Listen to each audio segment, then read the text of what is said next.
Hello, അപ്പോൾ നമുക്കിന്നൊരു ചായയുടെ റെസിപ്പി ഒന്ന് ട്രൈ ചെയ്താലോ. ചായ എന്ന് വെച്ചാൽ എല്ലാവർക്കും അറിയാം, വളരെ സിമ്പിളാണ്.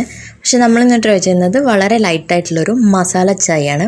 അപ്പോൾ ബോംബെ മസാല ചായ നമുക്ക് എങ്ങനെ ഉണ്ടാക്കാൻ നോക്കാം.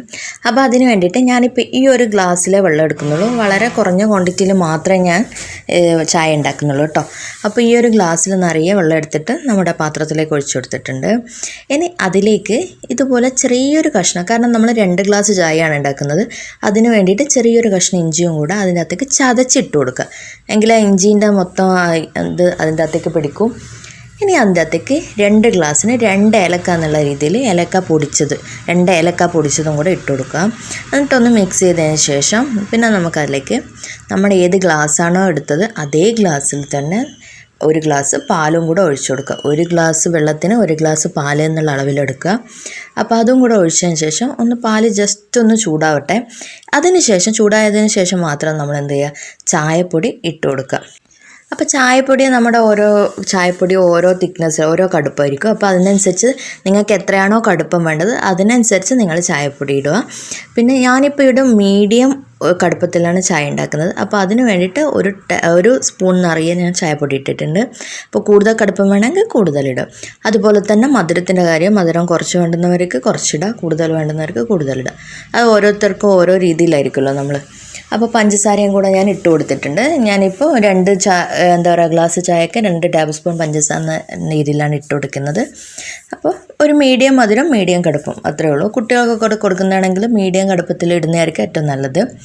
അപ്പോൾ ഇനി ഇത് നന്നായിട്ട് പാലും ചായപ്പൊടിയും പഞ്ചസാരയും ഒക്കെ നന്നായിട്ടൊന്ന് മിക്സ് ചെയ്ത് വരട്ടെ. എന്നുവെച്ചാൽ നമ്മളിങ്ങനെ തിളച്ച് വന്നു കഴിഞ്ഞാൽ പിന്നെയും ലോ ഫ്ലെയിമിലിട്ടിട്ട് നന്നായിട്ടൊന്ന് മിക്സ് ചെയ്യാൻ വേണ്ടി വിടുക. എങ്കിൽ നമുക്ക് നമ്മുടെ ഒരു കടുപ്പം നമുക്ക് മനസ്സിലാവുമല്ലോ.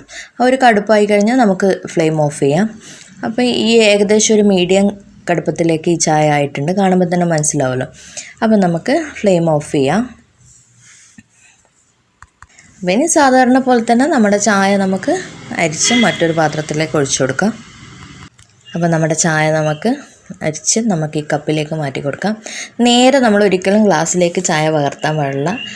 കാരണം നമ്മൾ എത്ര അരിച്ചെടുത്ത് കഴിഞ്ഞാലും അതിൻ്റെ അടിയിലേക്ക് ആ ചായപ്പൊടിയുടെ ചെറിയ അംശം ഉണ്ടാവും. അപ്പോൾ നമ്മൾ ഇതുപോലൊരു പാത്രത്തിലേക്കാക്കി പിന്നെ ഗ്ലാസ്സിലേക്ക് ഒഴിക്കുമ്പോൾ ആ ചായപ്പൊടീൻ്റെ ആ ഒരു അംശമൊക്കെ നമുക്ക് പോയി കിട്ടും. അപ്പോൾ ചായ ഉണ്ടാക്കാനൊക്കെ എല്ലാവർക്കും അറിയുന്ന കാര്യം. അപ്പം സിമ്പിളായിട്ടുള്ള ഒരു മസാല ചായയുടെ റെസിപ്പി ഞാൻ ഒന്ന് കാണിച്ചെന്നേ ഉള്ളൂ. നല്ല ടേസ്റ്റാണ്. എന്നാൽ ഓവർ മസാലയുടെ കുത്തലൊന്നും ഇല്ലാത്തൊരു സിമ്പിൾ മസാല ചായ. പിന്നെ എപ്പോഴും മസാല ചായ കുടിക്കുമ്പോൾ നന്നായിട്ട് ചൂടുള്ള ചായ തന്നെ കുടിക്കാൻ വേണ്ടി, എന്നുവെച്ചാൽ ഊതി കുടിക്കുന്ന രീതിയിൽ കുടിക്കുക. കാരണം എന്താ വെച്ചാൽ അല്ലെങ്കിൽ നമുക്ക് ആ ഒരു ടേസ്റ്റ് കിട്ടില്ല. കാരണം തണിഞ്ഞു കഴിഞ്ഞാൽ മസാലയുടെ സാധാരണ ചായ പോലെയല്ല, മസാലയുടെ ഒരു ചവർപ്പ് രുചി നമുക്ക് ഫീൽ ചെയ്യും.